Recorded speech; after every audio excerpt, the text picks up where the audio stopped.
que você pode conversar com o seu aluno para ir direto no ponto que ele tá com medo?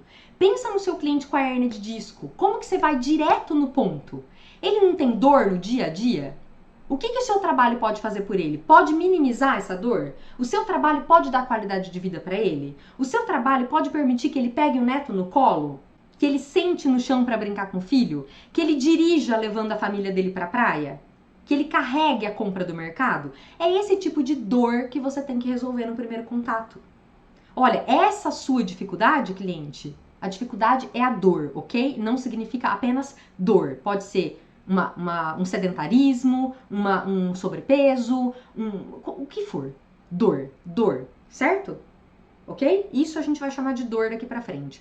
Como que você vai resolver a dor dessa pessoa? Ah, você quer emagrecer? Que legal, a gente tem clientes aqui que conseguiram resultados incríveis. Elas começaram a fazer aula, elas estão ficando fortes, elas estão ficando com o corpo mais assim, bonito, porque é isso que elas querem, né? Tá ficando tudo mais durinho, bumbum durinho, a perna durinha. Elas estão felizes pra caramba e elas estão mega motivadas na mudança de hábito. Elas estão mega motivadas a cuidar melhor do que elas comem. Entendeu? Elas estão gastando energia. Essa é a dor da pessoa. A pessoa que quer emagrecer, ela sabe que ela precisa gastar energia. Ela sabe que ela precisa disso. Então é isso que você vai falar. Você não vai falar pra ela, ai querida, olha, Pilates não emagrece. A gente sabe que nenhuma atividade física, em tese, emagrece. O que emagrece é dieta, né? Eu conheço um monte de maratonista gorducho. Por quê? Porque não faz dieta. Um monte de gente que pratica crossfit que tá acima do peso. Por quê? Não tá fazendo dieta. Você pode estar forte, pode estar saudável, pode estar bem, mas você tá acima do peso. Mas você não vai falar isso para sua aluna, ok? Tá bom? Você quer ver um exemplo? No ano retrasado eu fiz uma cirurgia, quem me acompanha aqui há muito tempo sabe, né? Foi uma cirurgia enorme no final do ano. E aí eu cheguei lá no hospital, estava lá eu sentadinha já de camisolinha, né? No hospital, esperando o anestesista. Aí o anestesista chegou e de repente ele começou a fazer a consulta pré-cirurgia, né? Enfim, perguntou algumas coisas e tal. Eu já tive alguns problemas com anestesia, então eu tava realmente assim com medo desse passo da cirurgia. No resto eu tava muito tranquila, mas nesse ponto eu tava com medo. E aí, de repente, ele fez assim, bom, o mais indicado agora é a gente fazer uma hack e uma geral. Eu fiz assim, ó, não. Gente, juro, eu pulei pra trás na cama e eu falei assim, não, eu não vou tomar uma hack. Mas por quê? Porque eu não sei como é uma hack. Eu nunca tomei uma hack. Eu tenho um monte de crenças a respeito de hack, porque nunca ninguém me explicou. Entendeu? Eu não sou médica, eu não tenho a menor obrigação de saber disso. E eu não vou ficar aqui digitando no Google como que é uma anestesia hack.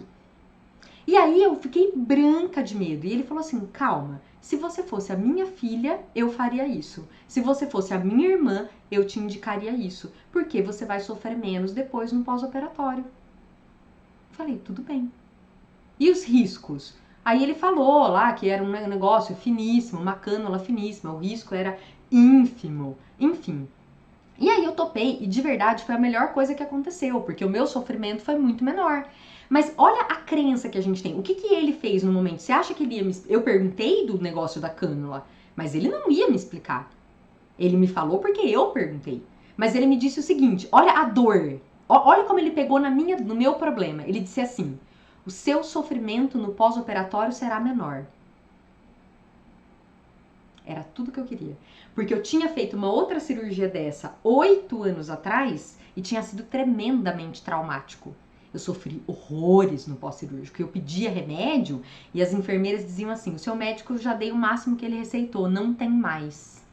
O que ela tinha que resolver naquele momento? A dor. O que o anestesista disse? Ele foi direto no ponto, que eu estava com medo. Então, assim, o primeiro ponto é o acolhimento. E o acolhimento não significa ser legal. O acolhimento não significa ser bonzinho e ser simpático. Isso é atendimento, é outra coisa. E é fundamental para quem lida com o público. Mas a gente tem que acolher. A pessoa tem que se sentir abraçada. Entendeu? Pelo estúdio. Abraçada. Ela tem que sentir assim... Ufa, entrei no lugar certo, finalmente, tá? É essa sensação que eu tive, por exemplo, quando o médico me disse isso. Quando ele falou assim, se você fosse minha filha, eu faria isso com você. Se você fosse a minha irmã, eu te indicaria isso. Eu não quero que você sofra no pós-operatório e é por isso que é essa a minha indicação. Eu falei, tudo bem. Na hora, onde eu assino? Eu assinei lá um monte de papel e fui pra cirurgia feliz da vida.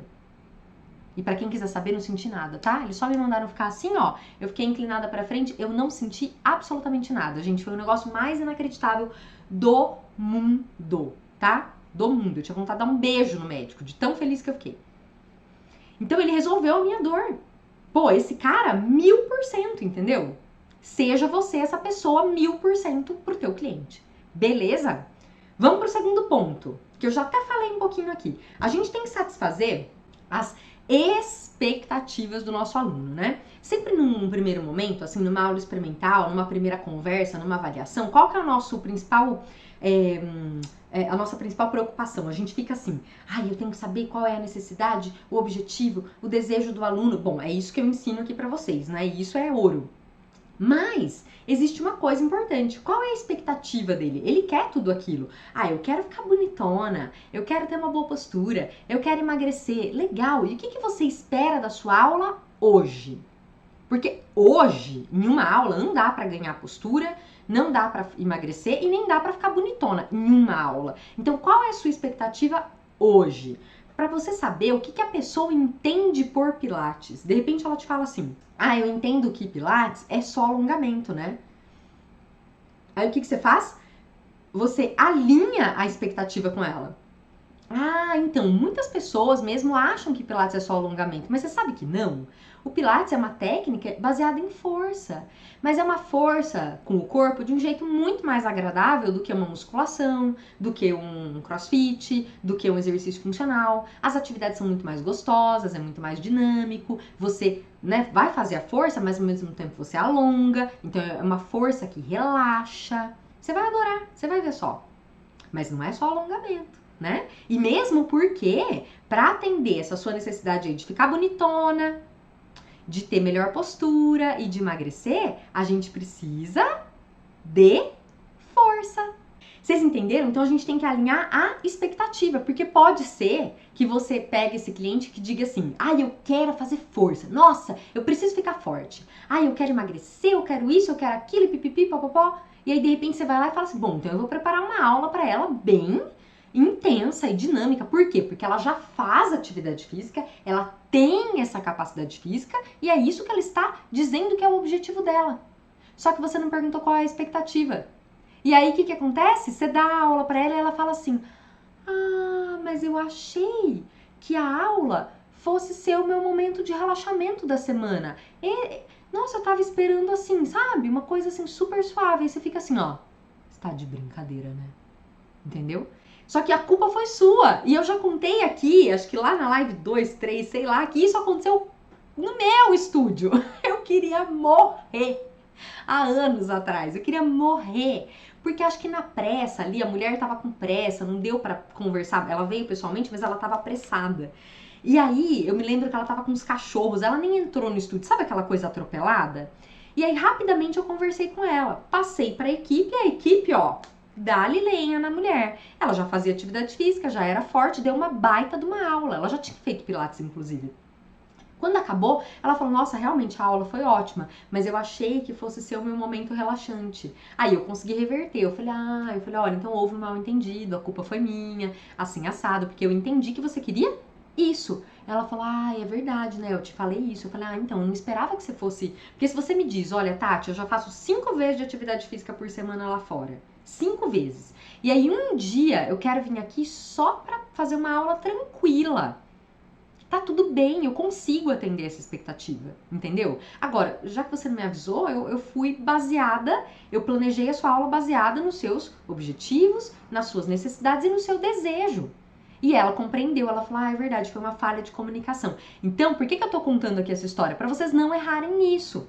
Beleza? Não errem nisso, gente, porque é uma coisa tão boba. Quando eu descobri, eu queria morrer. Eu falei, não é possível que a gente cometeu esse erro, tá? E às vezes você consegue reverter, mas às vezes não. Então, e é tão raro, eu falo raro no sentido assim de precioso, sabe?